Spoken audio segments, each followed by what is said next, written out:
let's go ahead and continue. All right, Shawn. Now, I was talking to your dad about the Manny Pacquiao sparring sessions, and there's so much to talk about as far as I'm concerned when it comes to that. I remember Freddie Roach. He had the bounty out. You know, he kept telling the media that I got a bounty on Manny Pacquiao's head. Whoever could hurt him or drop him, they get some type of prize or whatever. How close did you come to getting that prize?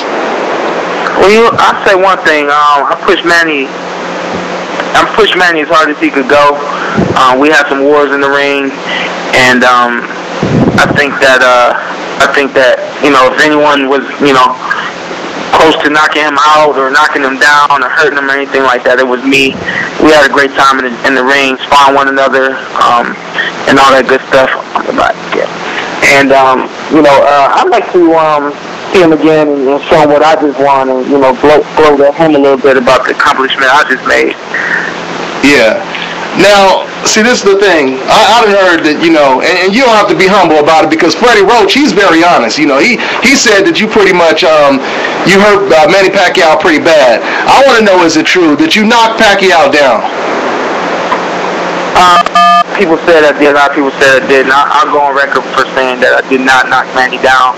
But there were a few times where he may have gotten a little hurt, and he called timeout to fix his headgear or something like that. But that's what it takes. You need someone in the ring pushing you day to day, making you work hard. So he pulled one of them. No, okay. Yeah, he pulled one of them. He pulled one of those timeouts. Yeah, there was some timeouts. And, the difference between somebody actually hitting the canvas and somebody hitting them ropes and them ropes saving them as well, and then also somebody saying, hey, get this guy out of here before my guy goes down. All of that stuff is debatable. Mm-hmm. The best way to settle it is in that professional fight. Yeah. I'd be looking forward to that fight. If that call comes, I'm taking it. Yeah. 7 days a week, twice on Sundays. You know what I mean? Right after church. Kenny, I have a quick question for you. Yes, sir.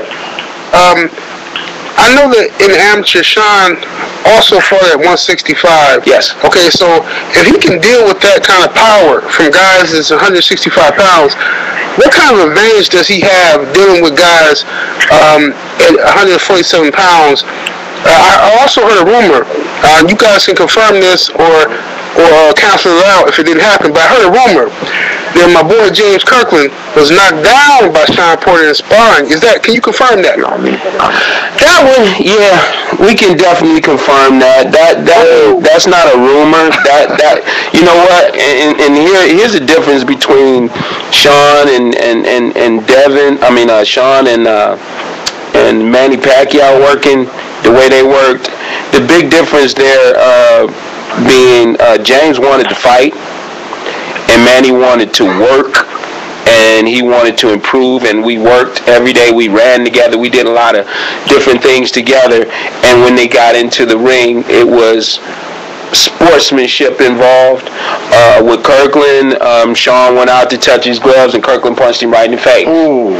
So as soon as that happened, a brawl ensued, and it went on for about 6 to 7 rounds. I think 6 rounds, and I think it was after 5 that Shawn came back to the corner and told me that he had hurt his back, tweaked his back some type of way, and he had been doing a lot of different exercises with different trainers while we were up in that area in San Francisco area, and he had been the day before that running on the beach, something he had never done in life, and sprinting with world-class sprinters, not boxers. Mm-hmm. So he's trying to prove himself to those sprinters that he can handle this beach workout. And because of the level of hype that was going on in the ring, when he told me, hey, my back is tightening up, I said, hey, what you want me to do about it? Because I was pissed, you know what I mean? I'm ready, you know what I mean? Because this guy has done some stuff at this particular time that I'm ready to get in the ring and kick his ass. Yeah, he already won out. Right. So what happened was Shawn said, well, my back is... I said, well, then you tell them. Yeah. And so he went to tell them, hey, man, and before he could get man out of his mouth, James Corner, the other guy in the corner, and James' girlfriend started dropping MF bombs all over Shawn, calling him all kinds of names. and it was a 30-second rest period. So by the time that 30-second rest period was up, Shawn was right back in there. He didn't, you know what I'm saying? When they went to cussing at him, he's like, all right, let's go, back hurt or whatever. But what happened at that point was he had to get away from brawling with James now because his back was so tight. And the only way to loosen it up was to move around because bending over and banging like that was causing him to tighten up even more. So now he started boxing, boxed his ears off, and it went a little something like this, as you can see here. Oh, he got it right here. He got the footage right here. And there's the actor. Oh, man. So you got to send me that shot. so he got the shot over here at 78. Yes, that was definitely, and that was definitely something that happened. No doubt, we have footage of it. We wouldn't release it or anything like that. Right here. But that was something that happened, and it was because of the way the session went that I wouldn't mind saying, hell yeah, we put him on his ass. And this was after he did all of course, this was right after, and he didn't continue. So talk about karma, boy. Yeah. Boy, now that's good to know. It's real good to know. Yeah, and you know what?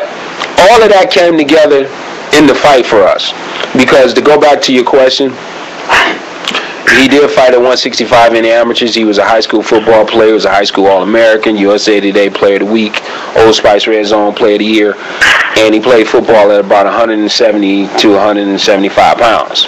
Well, when football season was over, I would not ask him to cut weight and try to go down to 152 pounds.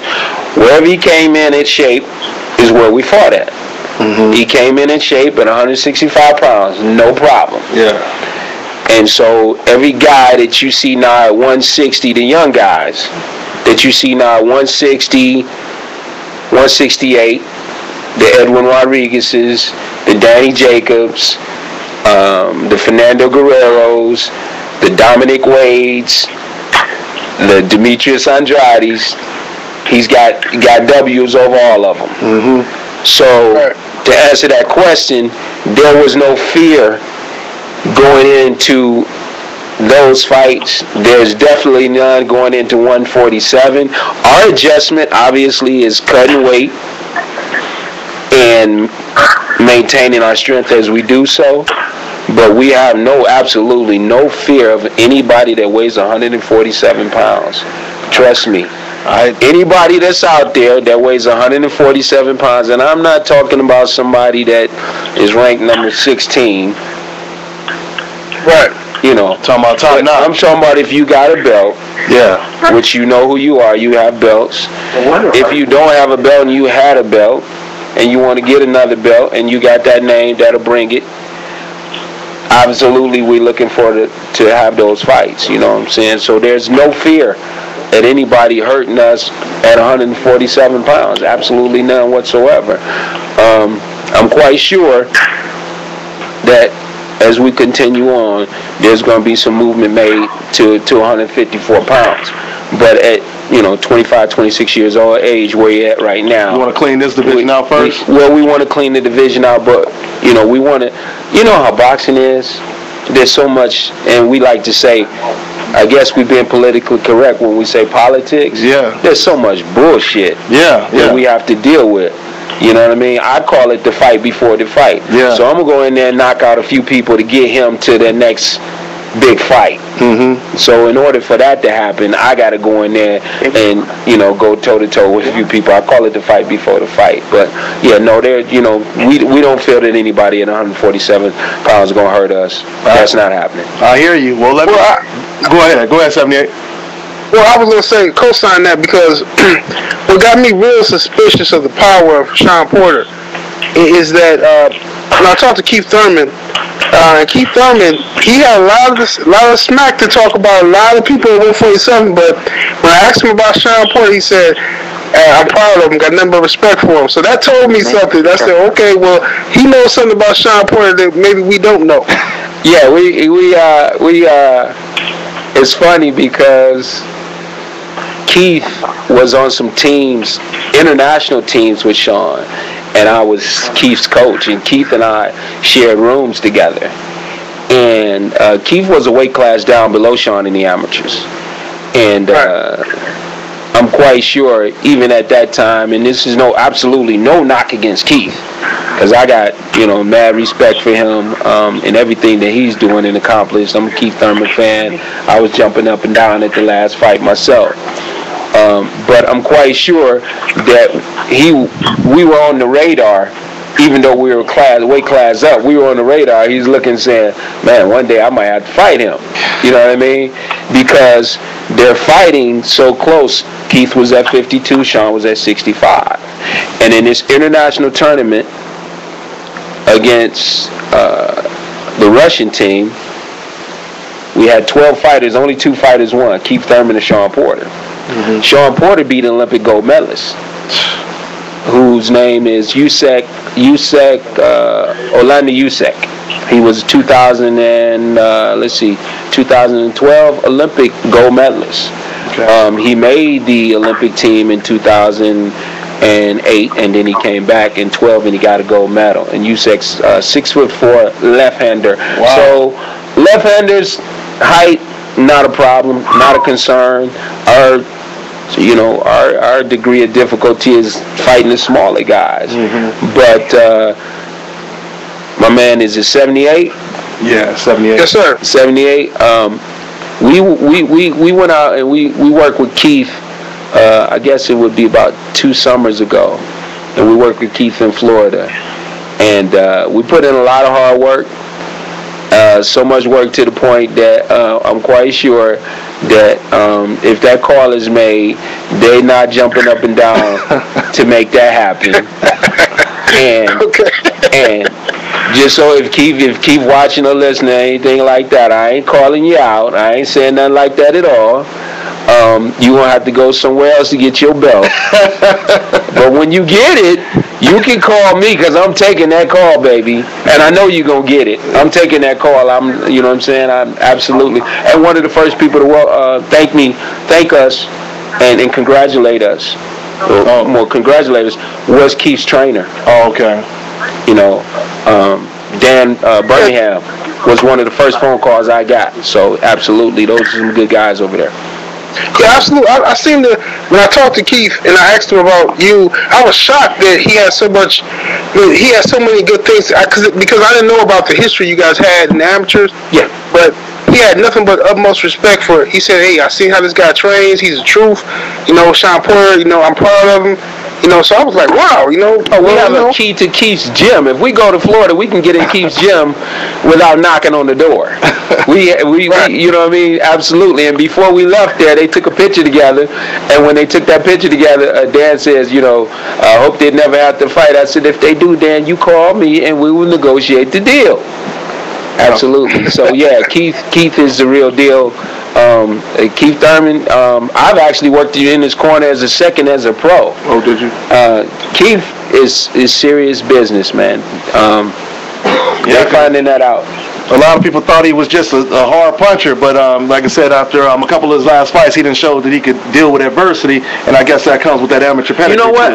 Absolutely, he has an excellent coach, because when we work with him, when we spar with him, I could actually see Dan making the adjustments to what we were dealing with during the sparring session. Mm-hmm. And so I could see Dan making adjustments during that time that was like split second. It was like fast chess with him and Shawn, and I could see those adjustments being made. And I would say that Keith really learned how to box when he sparred with us. Yeah. Because he already definitely knew how to punch. Yeah. But when he felt some punching power coming back at him, he had to work on some other things. Yeah. And so I was like, wait a minute, Keith. He said, hey, he hitting kind of hard. I'm gonna have to. So I'm very proud of them as well. And man, if we ever have a chance for them two guys, flip a coin on that one.